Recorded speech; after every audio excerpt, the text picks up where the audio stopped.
Labas rytas. Toks vaizdelis iš hostelio balkono. Smirda pelė, kaip degina visą čia kūreną savo pečius. Rytinis Sarajevas.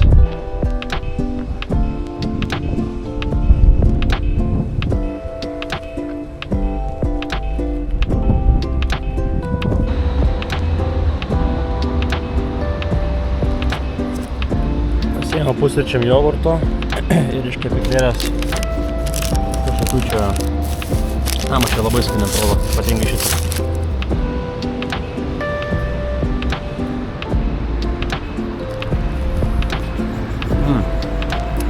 Pasiteisino mano sumanimas. Labai skaniai. Diena gražiau atrodo Sarajevas, sakyčiau. Kepyklėlės labai pijos. Viską gali už eurą, nu maksimum €1,5 kainuoja. Ten visokie piragai su nutelom, su šokoladu ten. Bet šitas 30 centų kainavo.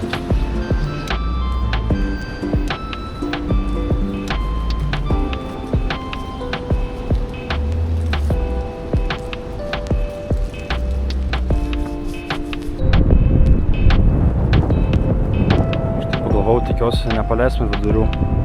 Tas jogurtas. Nors šiaip su Iranu nieko nebuvo. Geltonoji tvirtoji vadinasi šitą vietą. Nežinau kodėl geltonoji, bet tikrai gražu.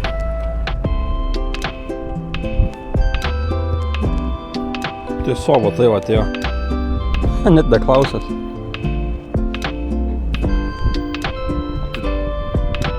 Ką man daryti dabar? Syk labas.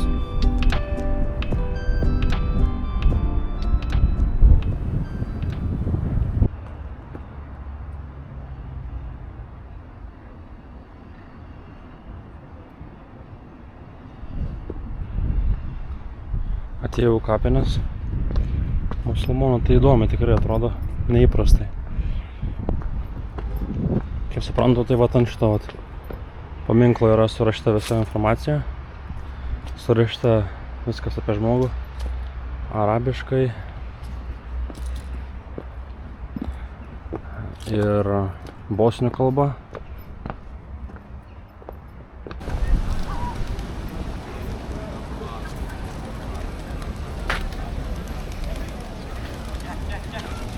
Nenormalus kiekis tų balandžių.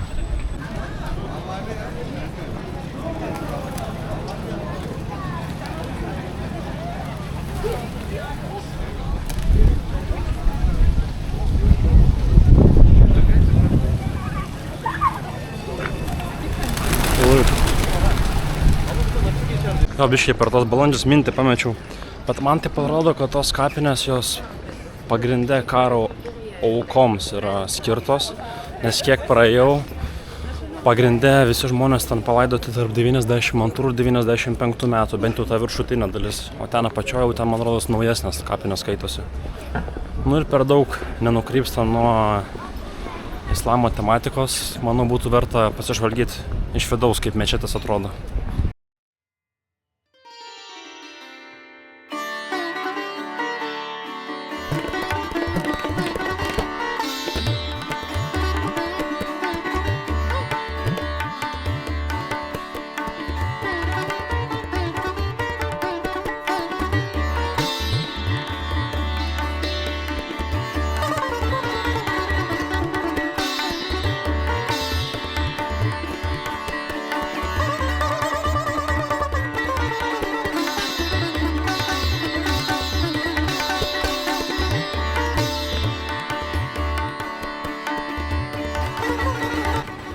Graži tikrai mečetė.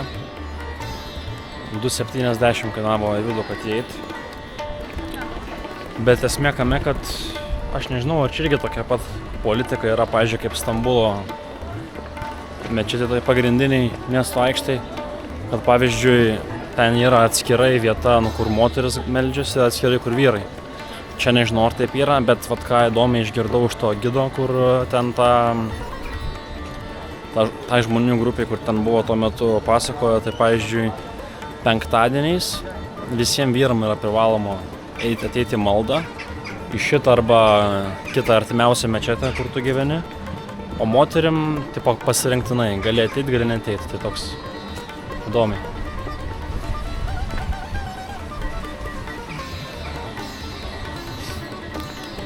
Nu, dabar važiuosiu į kitokios kavinės, vadinasi Cafe Tito.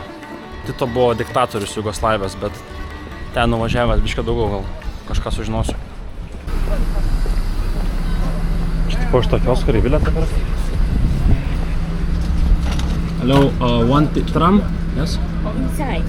Inside tram? In the train. Okay, thank you. Sako, vidu reik perkti. Nu, davai, bandysim. O tai ko ten sėdė, jeigu nepardavinėja bilietų, aš nesuprantu. Turiu čia dar kapeikų biškį. Teks gal.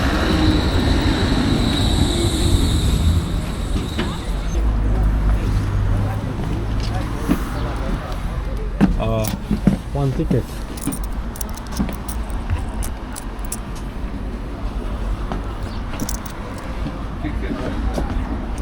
Okay?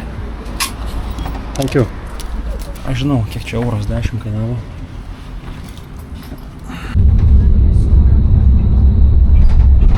Nu, leikim. Nežinau, kiek stotelių. Taip iš akies maždaug rimčiau, kiek reikia važiuoti. Sakau, be interneto, tai čia nesigaudavo. Nu, bet neblogai, manau visai. Visgi tikrino bilietus, tai taip zuikiai nepravažiuosi. Nu ką, atėjau tikriausiai vieną iš įdomesnių kavinių, kokią tik galėjau rasti. Vadinasi Tito Cafe. Vėliau parodysiu, kaip iš vidaus atrodo, bet pradžiai pasižiūrėm eksponatus lauke. Barmeno paklausiu, tai visa šita technika buvo naudojama Antro pasaulinio karo metu. Ir ji buvo 1941 metais pagaminta ir čia man sakė lygtais, kad šita visa technika buvo, nu, galim sakyti, padovanota Jungtinės karalystės Jugoslavijai. 1937 metai.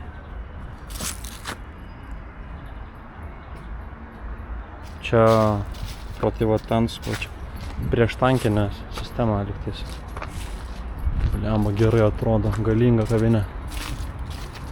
Su tokiais eksponatais lauke.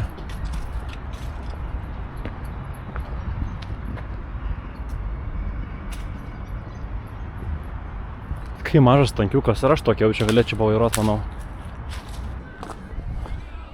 Tai esmė kame, kad paklausiau barmeno, tai sakė, šita kavinė buvo atidaryta po Jugoslavijos žlugimo ir tie, kas, sakykime, garbino netgi Tito, nu, kuris buvo realiai diktatorius, valdytojas Jugoslavijos žlugo, tai šitą kavinę atidarė žmonės. Nu, šiaip pagrindė jaunimas, aš kaip suprantu, čia sėdi. Pasiėmiau šaltą makiatą, tai paragausim dar.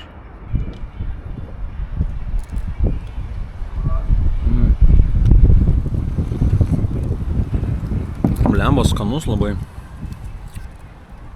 2 eurus tai kainavo. Tai čia realiai vien už ekspoziciją 2 eurus gali sumokėti. Ne, kainos tikrai džiugina šitoje šalyje, tikrai labai geros kainos.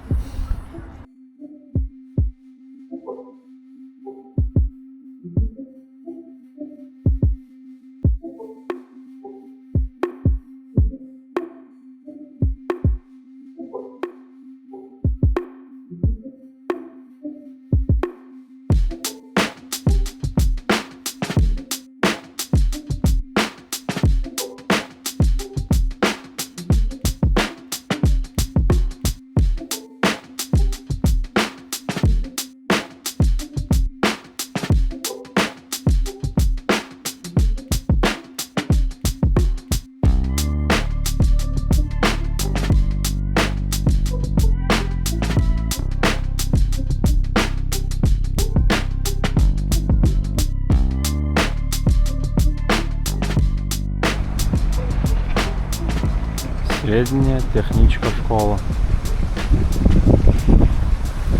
Blema, galvoju, gal įsimesti į mokyklą, pasižiūrėt, kaip atrodo Balkanų mokykla. Gal neišvarys.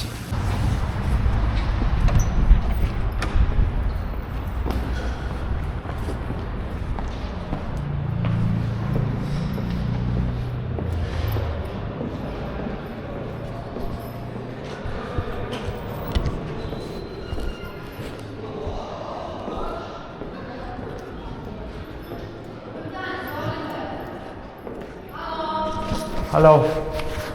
Ah, sorry. I go to the toilet. I try to find toilet. No toilet? Okay.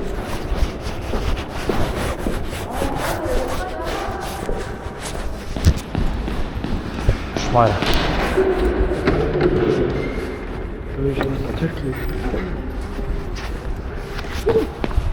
Išvarė, žodžiu. Buvau Pardėj, blemba įdomus tie bosniai. Klausė, ar tipo perki plastikinį maišelį. Pasakiau ne, žinai. Lygtais turėtų taupyti, gamtą saugoti. Bet prispausdama čia tų popierių 1, 2, 3, čia čekiai, tipo kam tiek reikia, aš nesuprantu. Kitas dalykas, kas įdomu.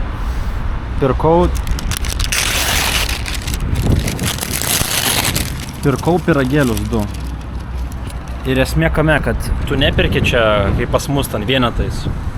O tas, tarkim, kainuoja 5 centų, tas kitas euro kainuoja čia kilogramais.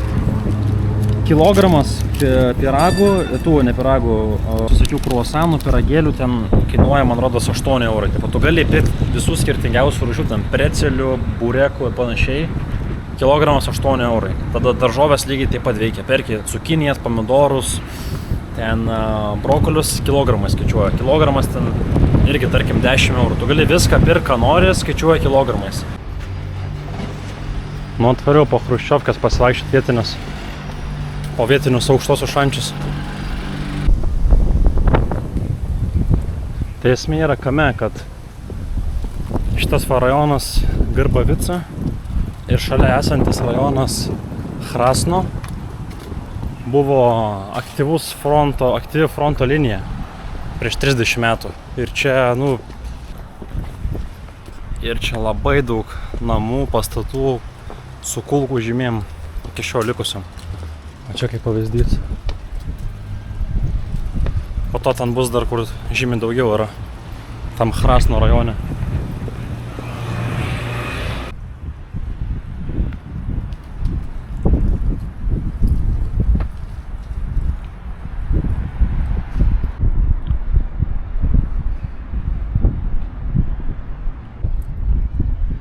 Va ir tas Hrasno rajonas.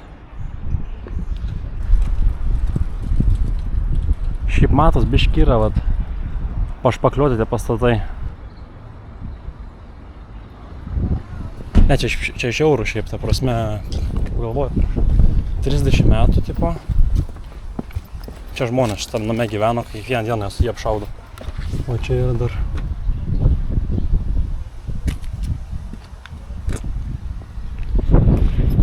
Žiūrėjau, biški nejauku, aišku, filmuoti tas rajonus.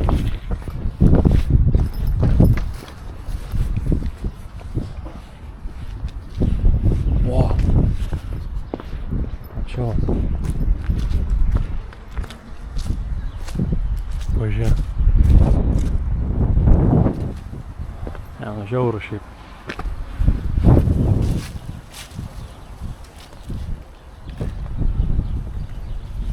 Reikia gal pakalbinti kažką.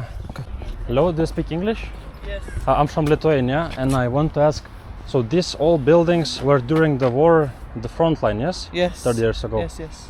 Yeah, that's crazy. Like I see in this house, they covered the bullets, yeah? Yes, Okay. yes.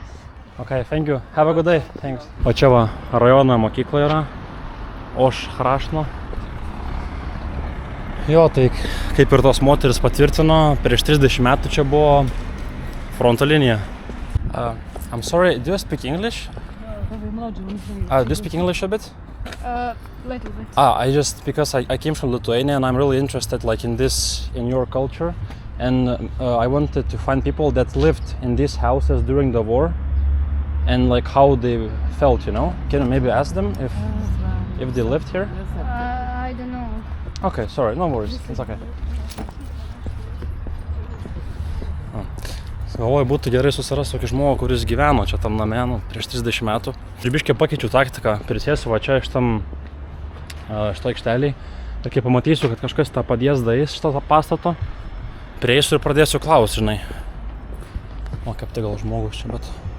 But see behind the Yeah, okay. so if you can see that Yeah, I can see, building, in the middle. that separates Krasno from Grbavica. Mhm. It was actually the front line because Serbs in Kuwait they took over Grbavica and they wanted to separate the whole Grbavica from, so like the Sarajevo from this part, and they would start taking this side of Sarajevo and like just leave that side. So going from Stup to Cengić Vila, Krasno, then like get to Grbavica. And if you can see this plaque here, it's all of the defenders who like died here and defended like this whole neighborhood. But the people were still living in these houses while these- during the war they were yeah. shooting to the houses while people were... it was shelled like regularly. I think this building was the most shelled Okay. during the whole war. And the people were going to work every day and then they don't even know when they're going to shoot? Like their house is going to be shoot or... To be honest, like in the war there was not much work to do. It was just like they were being shelled the whole day. So the people It all the was not- time were like in the houses just protecting themselves? Yeah? Well, mostly yes. So Okay. most of the people were in the houses or in the basements, like hiding. Well, For 3 years like this, yes? yep. Oh, okay. For like 1,000 and something days. I'm not quite sure. And it was like all these big houses, right? Yeah, So, okay. It was all like shelled all during all day. These were mostly shelled because you could see them from mountains like clearly because it's like tall buildings. So from two sides from two mountains, it's like in middle was Sarajevo, and like from two sides they were... from Trebević and from Žuč. Trebević, It okay, was yes. like shelled like Okay. crazy, honestly. Okay, thank you so much for... Nothing. I'm David, what's your name? Riyad, Nice to meet you. Have a good day, Riyad. Thank you. Nu va, visgi ne žmogus, kuris gyveno čia, bet vis tiek papasakoja šiek tiek. Nu, kad dieną užbaigti, galvoju, reikia dar į rajono valyklą tai pavalgyti. Pradžiu užsakiau pats nesuprasdamas ką, vadinosi klepė, bet pasirodo koldūnai čia. Bosniški koldūnai. Davai šaunam vieną. Matau, česnako yra, varškė.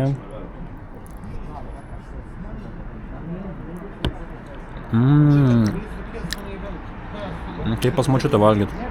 Džiaugiai skanu. Jau su mėsa viduje. Mėsa.